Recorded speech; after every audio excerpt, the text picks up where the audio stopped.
yang sangat paling utama saya masukkan yaitu macan putih. Kemudian ada lagi dia singa putih. Kemudian yang ketiga ular putih. Udah, jangan lagi beribadah, jangan lagi minta tolong sama Allah, aku loh yang langsung membantu gitu ya. Masya Allah. Itulah bisikan jin, bisikan setan.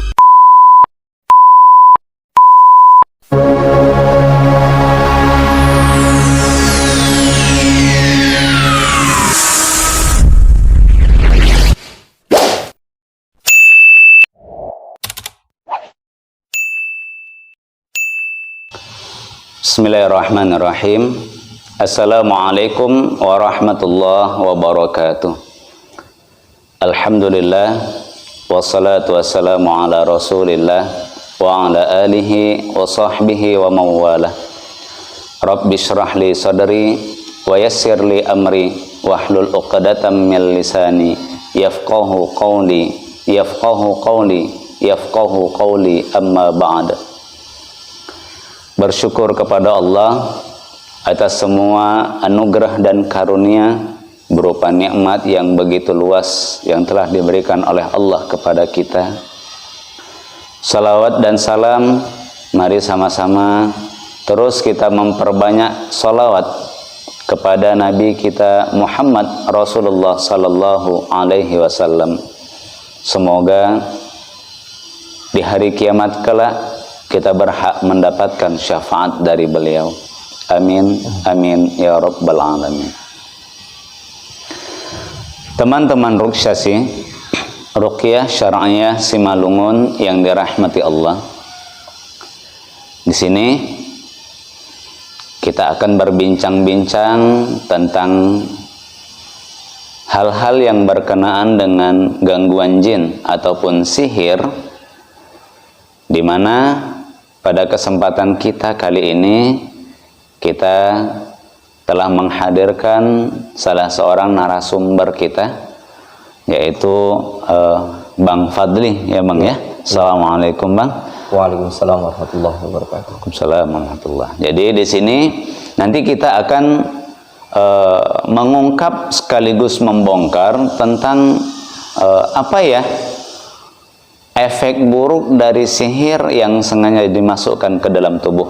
Yang insya Allah Bang Fadli ini atas izin Allah sudah bertaubat kepada Allah, sudah kembali di jalan Allah, berikhtiar dengan cara pengobatan Qur'ani melalui pengobatan Al-Quran, yaitu Ruqyah Syar'iyah, dan memutuskan ikatan kerjasama dengan bangsa jin, di mana jin tersebut melalui sihir-sihirnya sengaja dimasukkan di dalam tubuh dengan niat dan tujuan tertentu.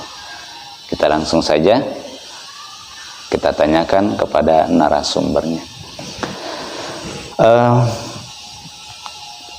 Abang dulu ingat kira-kira berapa tahun yang lalu sudah kita ruqyah? Kurang lebih 2 tahun yang lalu. Masya Allah, 2 tahun yang lalu ya teman-teman. Jadi ini bukan pasien kita yang baru, tapi pasien kita yang sudah lama, 2 tahun yang lalu sudah kita ruqyah. Jadi nih Abang, sebelum di ruqyah nih, ini apa yang sebenarnya Abang masukkan ke dalam tubuh? Yang dimasukkan ke dalam tubuh itu jin. Jin ya? Itu dia yang pertama, yang sangat paling utama saya masukkan yaitu macan putih. Macan putih. Masya Allah, macan putih. Kemudian ada lagi yang Kemudian ada lagi dia singa putih. Singa putih juga. Iya. Masya Allah, singa putih. Kemudian yang ketiga ular putih. Ular putih. Masya Allah. Jadi ada 3 yang dimasukkan di dalam tubuh: macan putih, singa putih, dan ular putih. Yang kalau kita boleh tahu itu tujuannya untuk apa itu Bang? Kalau dia macan putih, untuk supaya kita mengangkat pamor kita, ataupun kewibawaan kita, wibawa, karisma ya, karisma kita. Kemudian itu macan putih tadi ya? Iya, macan putih. Yang singa putih supaya kelihatan lebih garang, lebih menakutkan gitu ya, lebih menakutkan. Bahkan kalau bisa ketika kita berhadapan dengan musuh, mungkin musuh udah ciut dulu gitu ya. Betul Ustaz. Udah ciut. Dan bisa jadi ini ada dengan tujuan juga ketika kita berantem atau berkelahi kebal. Betul. Oh, Masya Allah. Berarti sudah di situ ya. Iya Ustaz. Nah, ular putih itu? Kalau ular putih ini dia seperti taubannya kita pelet Ustaz. Oh, Masya Allah. Untuk pemikat ya. Iya. Nah, jadi gini Bang. Berapa lama Abang menggunakan sihir itu? Sangat lama Ustaz. Sangat lama ya. Dari mulai saya masih lajang. Masih lajang. Ada ritual-ritual yang dilakukan, amalan-amalan yang harus dikerjakan? Kalau dulu waktu saya mempunyai macan putih itu, waktu pertama kali saya untuk memasang ke dalam tubuh saya, masukkan ke dalam tubuh saya, Iya. saya sempat dulu ingin melakukan ritual ngebleng. Ngebleng, Masya Allah. Sehabis maghrib sampai subuh. Subuh. Ngebleng itu puasa ya? Puasa ngebleng itu ya? Tapa Ustaz. Oh, bertapa. Oh, Tapa gitu. satu malam aja. Bertapa satu malam. Oh, jadi itu istilah ngebleng ya? Iya Ustaz. Dan termasuk ada yang disebut dengan puasa ngebleng, mungkin bertapa sekaligus nggak makan nggak minum itu ya? Iya. Ya. Tapi ini makan minum tetap jalan. Hanya saja bertapanya aja. Bertapa saja gitu. Itu masing-masing berarti ada amalan-amalan tersendiri, seperti macan putih tadi ngebleng. Singa putih lain lagi. Kalau singa putih dia datang sendiri Ustaz. Datang sendiri. Iya, sama seperti ular juga. Sama seperti ular juga. Datang sendiri. Berarti kuncinya ada di macan putih. Iya. Dengan kita menguasai, melakukan ritual-ritual dengan sempurna, amalan-amalan yang disyaratkan, dengan sendiri singa putih datang. Macan putih datang. Iya. Dan Abang merasakan itu bahwa ada macan putih, ada singa putih, ada ular putih. Iya, saya merasa. Iya. Gimana perasaan Abang? Ya, perasaan saya itu ketika mereka datang itu, mereka itu masuk melalui mimpi. Oh, dalam mimpi. Dalam mimpi. Masya Allah. Kemudian kita cerita efeknya lah nih Bang. Iya Ustaz. Dan pengaruhnya lah ya, pengaruhnya pada tubuh, pada perilaku itu apa Bang? Karena kan Abang waktu masih lajang nih, waktu belum menikah gitu kan, apa pengaruhnya? Apakah ada hal-hal yang membuat tubuh itu sakit ketika sholat, atau mungkin ada yang lain? Efeknya itu kalau kita mempunyai seperti jin perewangan, seperti punya saya tadi yang saya sebutkan, efeknya itu ketika sholat. Sholat ya? Sholat itu banyak bisikan-bisikan. Masya Allah. Dari kanan, mau dari kiri, bahkan mata itu kadang kita nggak fokus. Pikiran kita nggak fokus. Dan bukan hanya itu, bahkan setelah berumah tangga, itu kan belum saya ruqyah Ustaz. Iya. Di dalam rumah tangga itu kita selalu berantem, bertengkar. Tanpa sebab itu tanpa ya? Sebab. Masya Allah. Rasanya seperti panas.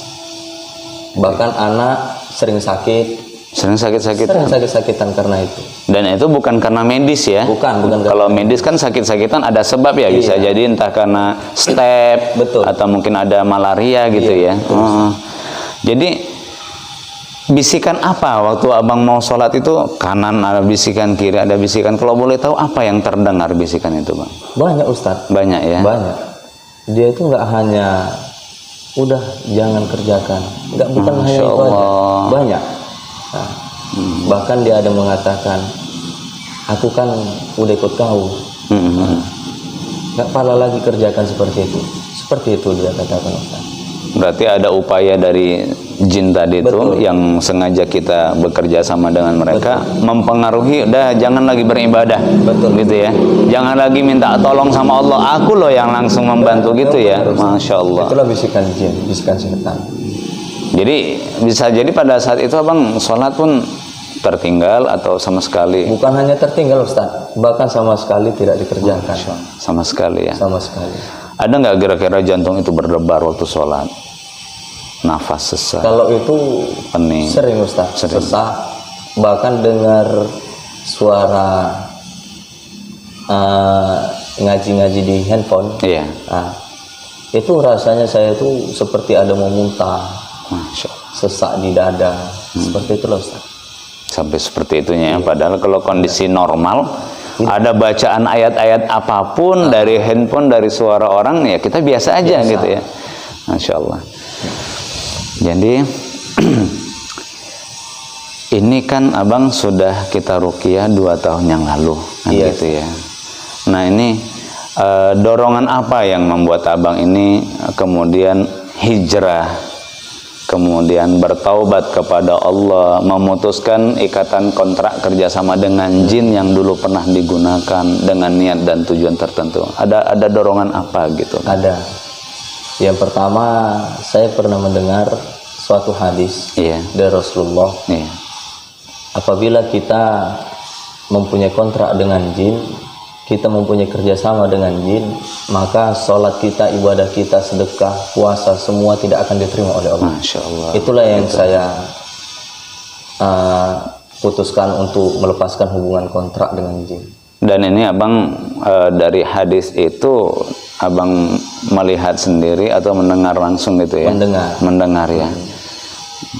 Nah kemudian ada yang lain lagi, dorongan apa? Kemudian yang kedua, karena seringnya cekcok antara rumah tangga saya dengan istri tanpa sebab tadi ya, tanpa sebab. Kemudian anak pun sering sakit-sakitan. Nah disitulah Ustadz saya berpikir, ya sudahlah, kalau memang ini jalan yang dikasih yang kuasa untuk memutuskan hubungan kontrak kerjasama dengan jin, untuk supaya lebih tentram lagi dalam berumah tangga, dan supaya anak-anak juga bisa sehat, saya ikhlas. Dan memang saat itu abang menyadari ini rumah tangga bentrok, tidak harmonis, anak sakit-sakit, menyadari kira-kira ini efek dari jinnya loh gitu. Saya sadari Ustaz. Oh iya? Saya sadari. Masya Allah. Karena di situ saya kan sempat berguru. Iya. Saya disampaikan oleh guru saya bahwasanya ini panas. Sudah ada dikasih ini ya, himbauan. Panas. Karena panas itu bisa saja nanti di dalam rumah tangga bisa cekcok antara istri dan suami. Kemudian yang kedua, anak bisa nggak tahan, bisa sakit. Nah, disitulah Ustadz saya putuskan. Berarti setelah mendengar itu awalnya abang coba aja lah gitu mungkin ya. Tapi setelah abang jalani ternyata efeknya itu yang terjadi gitu ya. Nah waktu abang mau ruqyah nih, ini betul 100% hijrah atau masih kok kayaknya sayang ya kalau aku lepaskan jin dalam tubuh, kalau aku putuskan kontrak, itu gimana bang? 50-50? Awalnya seperti itu. Iya. 50-50 awalnya. Awalnya 50-50. Tapi setelah saya kaji-kaji, saya kaji-kaji untuk apa lagi? Toh ini nggak ada gunanya. Untuk apa kita bekerja sama dengan jin? Toh ada yang lebih hebat daripada dia. Siapa? Allah yang lebih hebat. Karena Allah yang menguasai makhluknya, termasuk bumi yang luas menurut manusia, Allah juga yang menggenggam gitu ya bang. Ini termasuk singa putih lah kita katakan tadi. Selama abang menggunakan sihir ini di dalam tubuh, karena itu untuk membuat kita gagah, disegani, ditakuti orang lain, atau mungkin ada musuh yang ingin menyerang kita, memukul kita, bahkan mau membunuh kita, jadi takut gitu ya. Ini memang sudah pernah terjadi perkelahian sehingga orang mukul. Sudah. Oh sudah ya. Sudah. Kalau memukul belum. Jadi yang sudah ini? Yang sudah ini ketika mengajak seperti cekcok antar mulut. Saya keluarkan dengan suara saya, nada saya, langsung mereka terdiam. Ciut gitu ya, ciut. Masya Allah. Tapi belum sempat terjadi apa ya, fisik belum ya, hanya masih dan mulut. Tidak hanya itu, bukan hanya dari mulut aja, bahkan ketika melihat wajah saya, mata saya sudah, istilahnya mereka tunduk sendiri. Nah ini kemudian efek dalam rumah tangga. Ini kan tadi terjadi cekcok nih tanpa sebab. Kira-kira dalam bisikan abang nih, dalam bisikan yang abang ngerasakan, ada nggak bisikan ceraikan aja istrinya? Benar. Ada. Betul itu bang? Betul. Dan selain itu ada lain-lain, pukul aja. Kalau untuk memukul, alhamdulillah saya berusaha untuk menahan. Dan memang ada seperti ya? Ada. Terus terang saya Ustadz, kalau untuk memukul saya tahan. Tangan saya ini sempat untuk memukul, tapi bukan memukul istri, dinding ya? Dinding. Benar Ustadz, sampai bergetar, papan bergetar. Gini kali ya? Bener. Bahkan pernah saya tumbuk dinding itu, saya bogem dinding itu, jatuhlah pas putu itu pecah. Getaran. Ya? Iya. Saya rasakan itu. Dan apa nggak merasa sakit? Enggak ya? Enggak ada rasa sakit. Biasa berarti ya? Iya Ustaz. Seperti itu kuatnya dari kota. Iya Ustaz. Nah, tibalah 2 tahun yang lalu itu abang memutuskan untuk hijrah, kemudian bertaubat kepada Allah, memutus ikatan kontrak dengan dirinya dengan rupiah gitu. Dan memang saat itu kita lihat reaksi Allah begitu dahsyat ya, dahsyat sekali. Ada jimat-jimatnya juga ya Bang? Ada Ustaz. Mustika ada, bahkan keris juga ada. Keris juga ada. Iya. Iya, keris juga ada. Dan pada saat kita musnahkan keris itu ada reaksi. Ada reaksi. Setelah saya pergi kamar mandi, keluar, hendaknya saya berjalan mau menuju ke ruang tamu, kaki saya sulit untuk berjalan. Kaku gitu ya? Kaku. Tapi posisi berdiri.